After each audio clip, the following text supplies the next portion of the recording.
Can you hear me? Yeah. Great.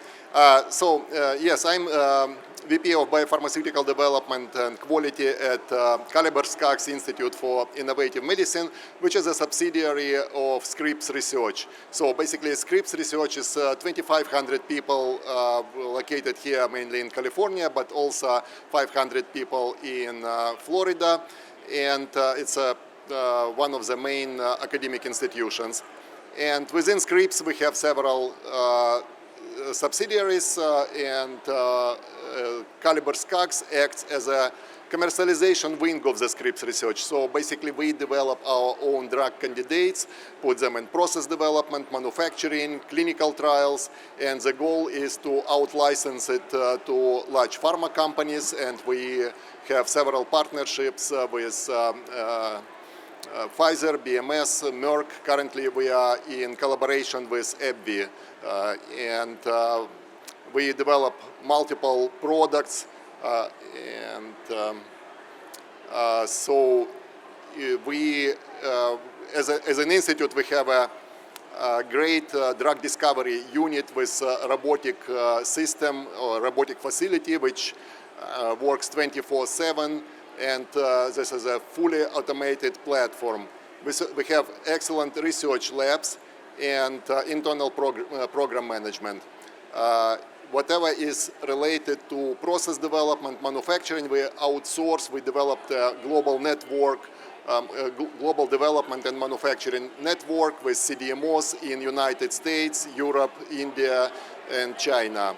And the variety of our molecules is quite wide. So we work on small molecules, modified peptides such as GLP-1, biologics, monoclonal, bispecific, trispecific, ADCs, APCs, gene therapy, and cell therapies.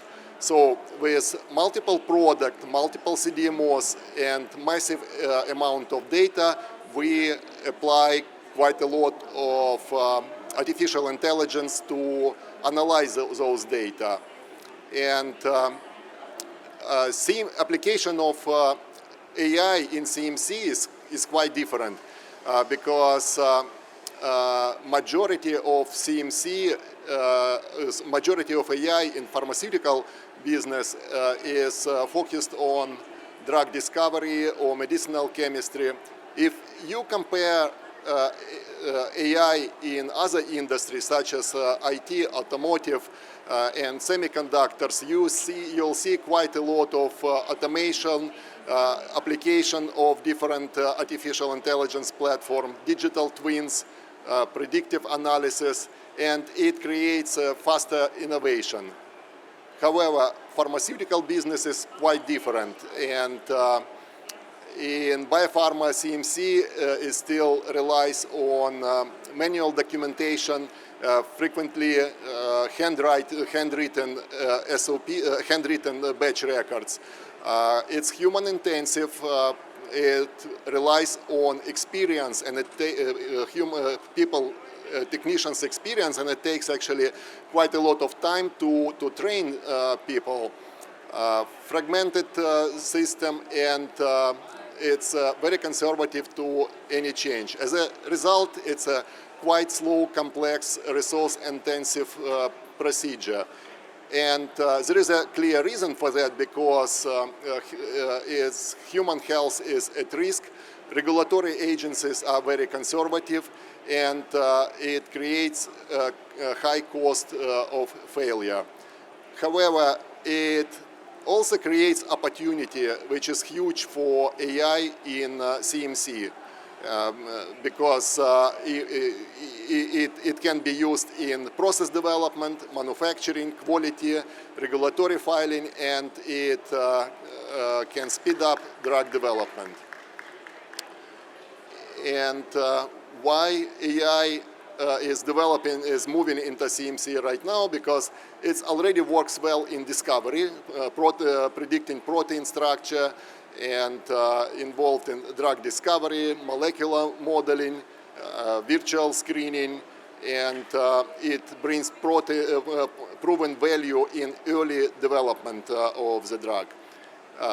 And with CMC, we have quite a lot of data, more documentation. As I mentioned, some of them is handwritten. It involves global network of CDMOs and can bring faster timelines for drug development and imply different AI tools. Basically, AI can turn information into decisions. And that's where AI works in CMC, based on our experience. In terms of process development, it can improve design, optimize process, and help to scale it up. And in manufacturing, it predicts, monitors, and controls the processes. In quality, it can detect major or minor issues, particularly when during the review of documents, and improve the quality of documentation, SOPs, batch records, master batch records, and actual batch record. And with regulatory, it's much easier to monitor and bring all the data directly to CMC filing, frequently what we get is kind of dry analytical data, HPLC or mass spec, and CDMOs don't explain into details whether results are good or bad, and it's important to explain it in regulatory what kind of data we get, how can we interpret it, and where should we put more attention. Also, with CDMO, it helps with CDMO oversight in terms of GMP and quality audit, monitoring of data, and review of data. So basically, AI supports the entire life cycle of CMC in this case.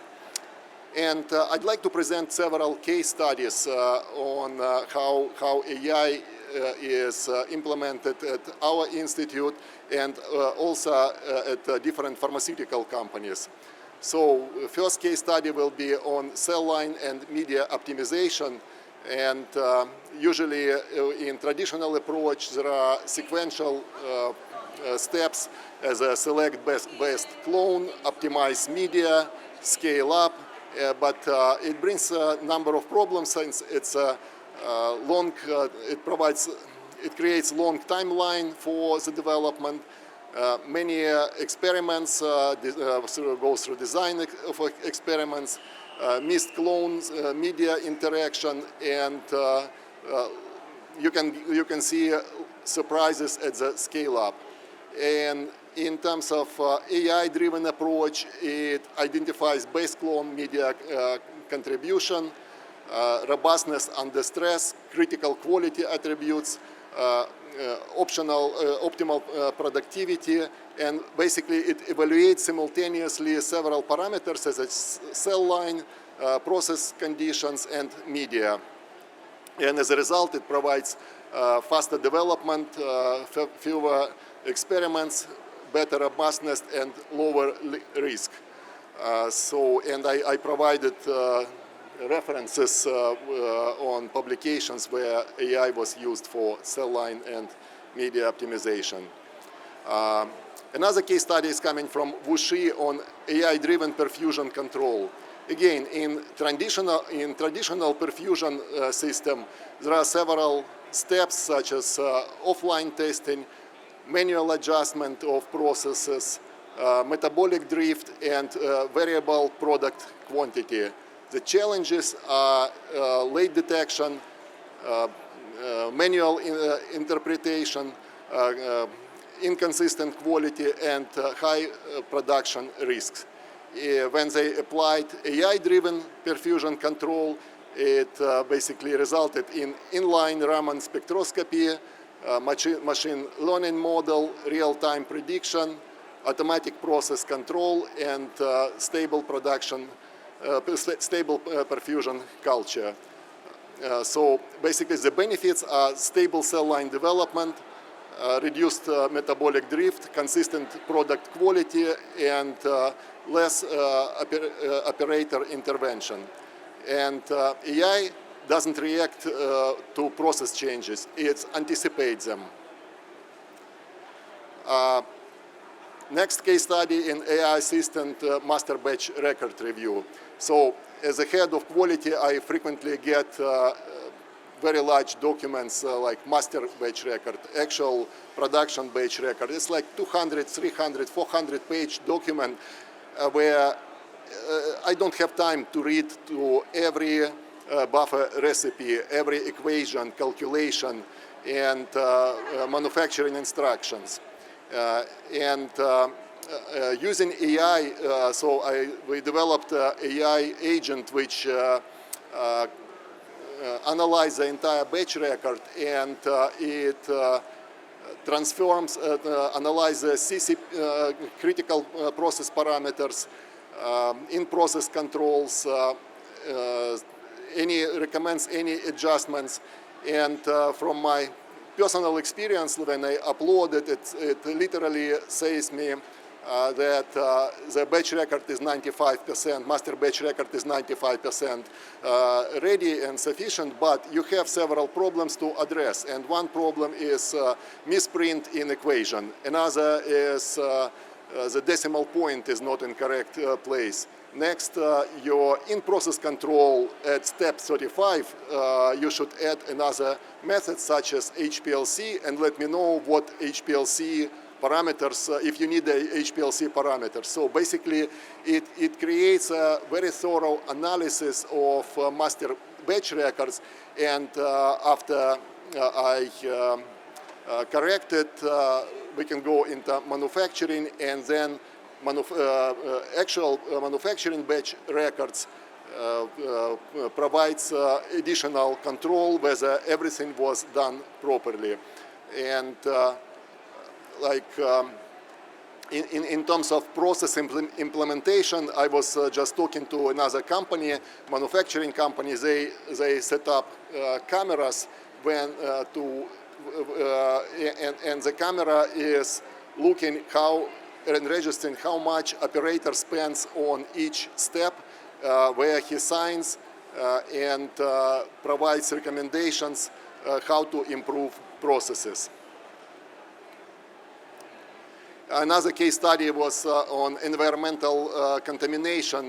One of our CDMO had constantly issues with environmental contamination, and we found bacteria and spores in ISO 7 room right near the ISO 5 room. Fortunately, our product was not affected with this contamination, but after 5-6 batches, they couldn't evaluate where the contamination is coming from.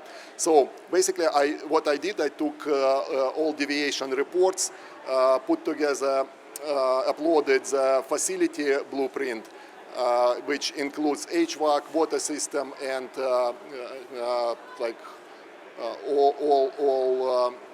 all information, SOPs, and it ran the analysis until most probably contamination is coming from HVAC located in particular HVAC outlet located on particular wall.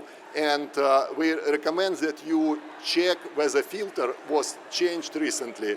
And it appears that the filter, so there is a particular SOP on filter change, but the filter wasn't changed within 6 months. So basically SOP says you should change the filter, HVAC filter every 6 months.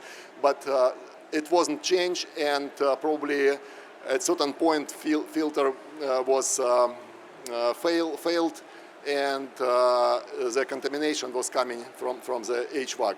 And it brings another question, because the company had own electronic quality management system, Viva, but they didn't use it to full extent. So probably they wrote SOPs, they transferred all data, but they didn't know how to analyze the data. And basically, I did it with corporate chat, but in general, Viva system should find this problem much faster if you know how to use it.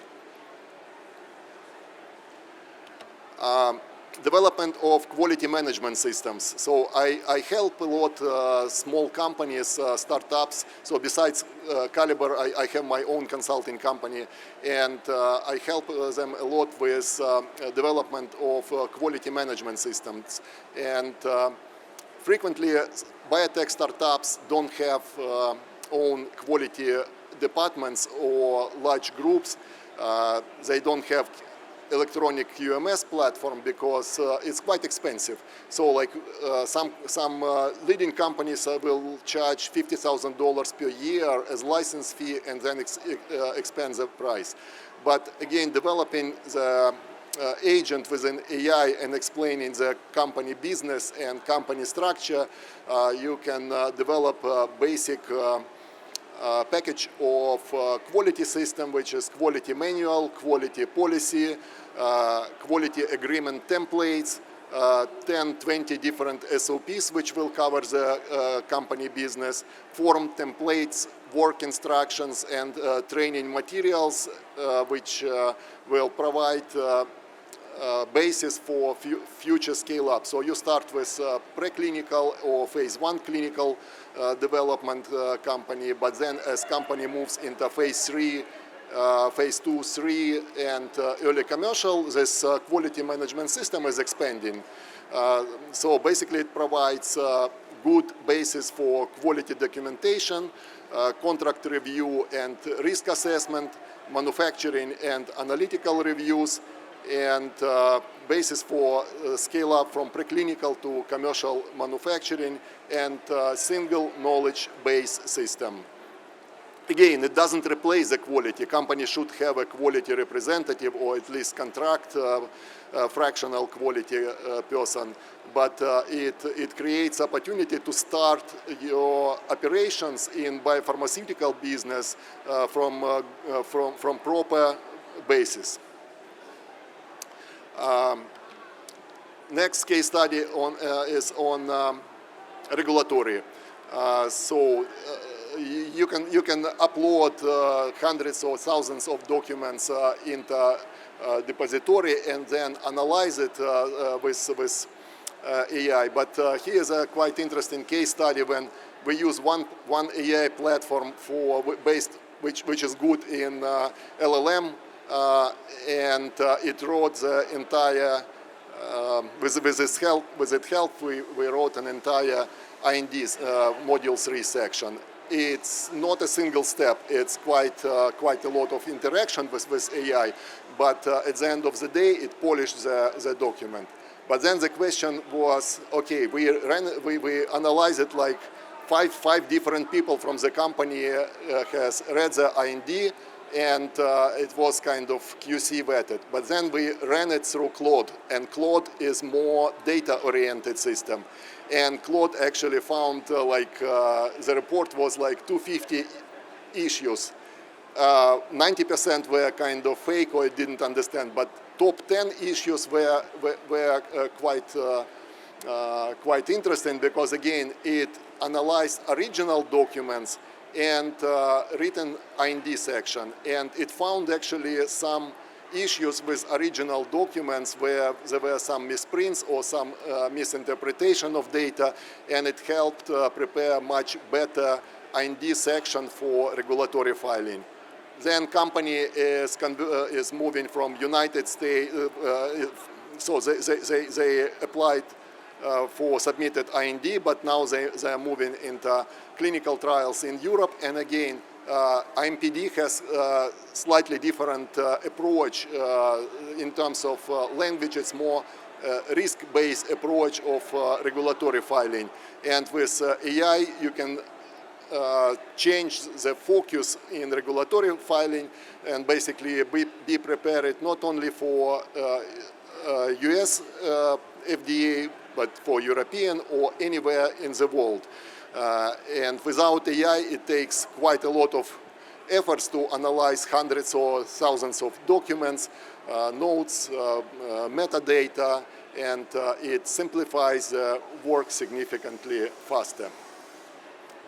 AI-assisted GMP of audits of CDMOs. Again, audits is kind of new area for new biotech companies.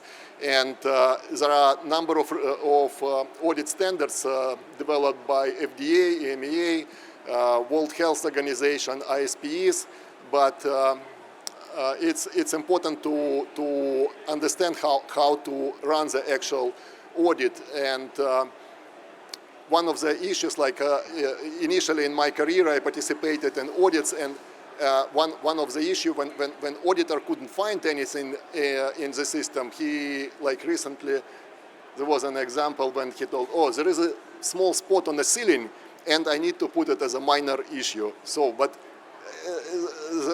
the problem is not in spot on the ceiling. It's you should go thoroughly through company info, facilities, org chart, QMS structure, FDA forms, and you can upload all this information in the AI agents created for audit, and then it will run through the documents and find that majority of documents are good, but there are still areas for improvement, such as missing SOPs or org chart gaps, environmental monitoring, document gaps, and that's how we use AI for the audits of CDMOs in United States, Europe, India, and China. So everything works fine if you have enough data.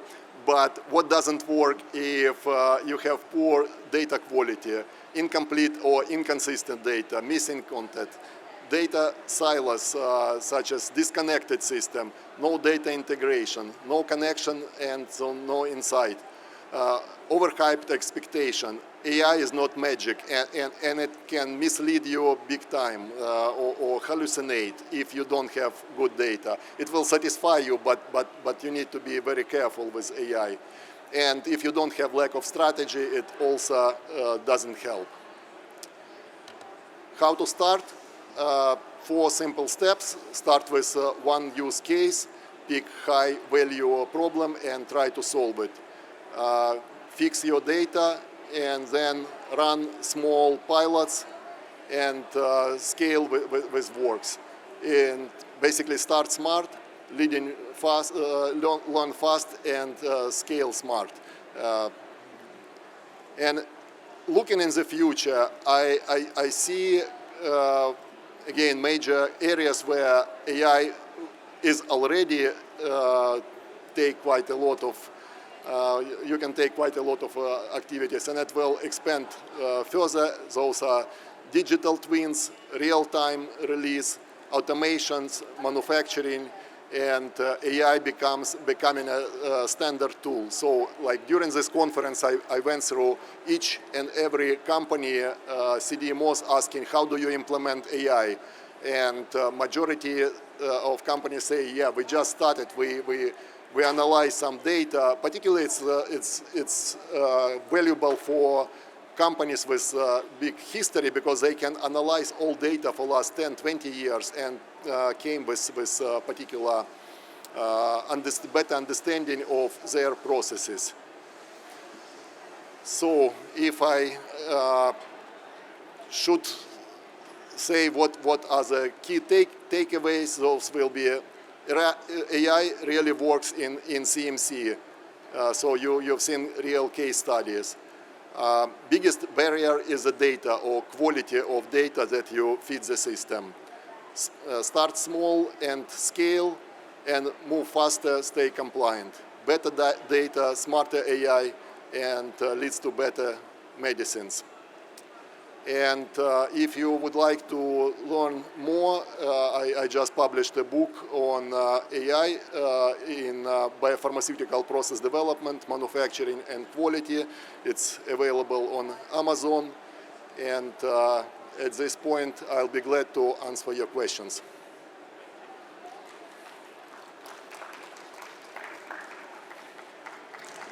Lovely. Oh, ready? Didn't even have to ask. Yeah, really good to hear. Question for you: did you need to recruit some specific machine learning AI talent people for building the AI agents? Because you mentioned you had 2 agents. How did you build those? Right. You know, if you have enough imagination, you can develop those agents yourself.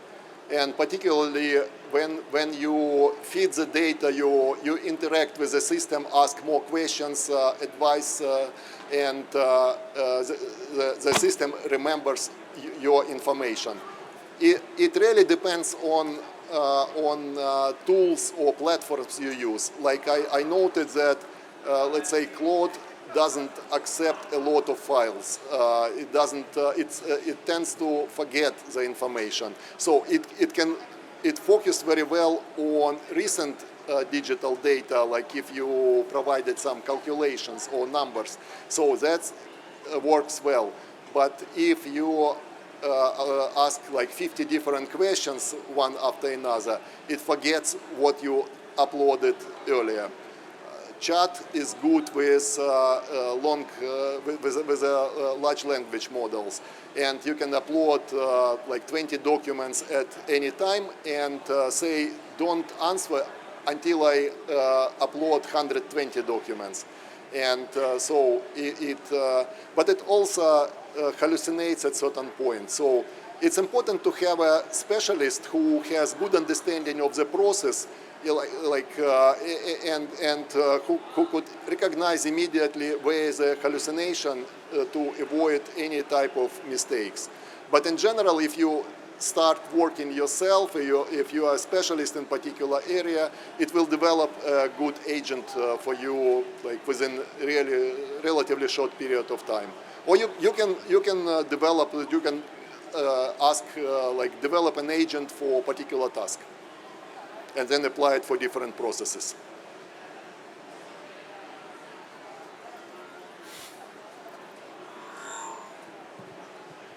Thank you, Vadim, for a very good presentation. I have a question about, I'm curious if FDA uses, or any other health agencies are using AI for review of the documentation, regulatory, dossiers?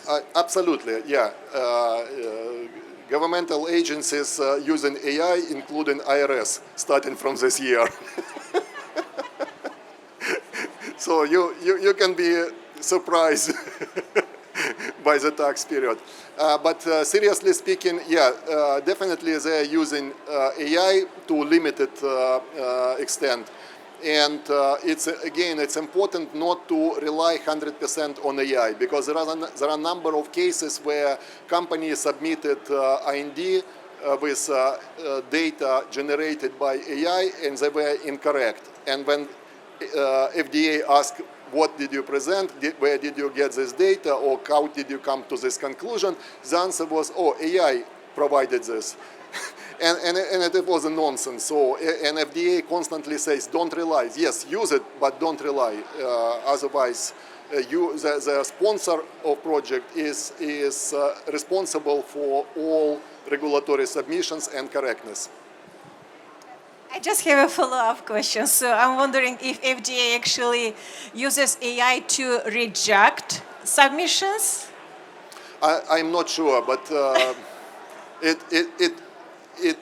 if not now, then in future. So, I mean, FDA has, these days, FDA has very limited resources. And if IND or regulatory submission is incorrect, they definitely need to analyze it quickly and respond.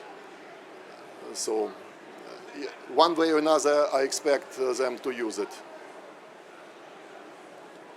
Do we have any more questions? If not, can we thank Vadim one more time, please? Yeah. Thank you, guys.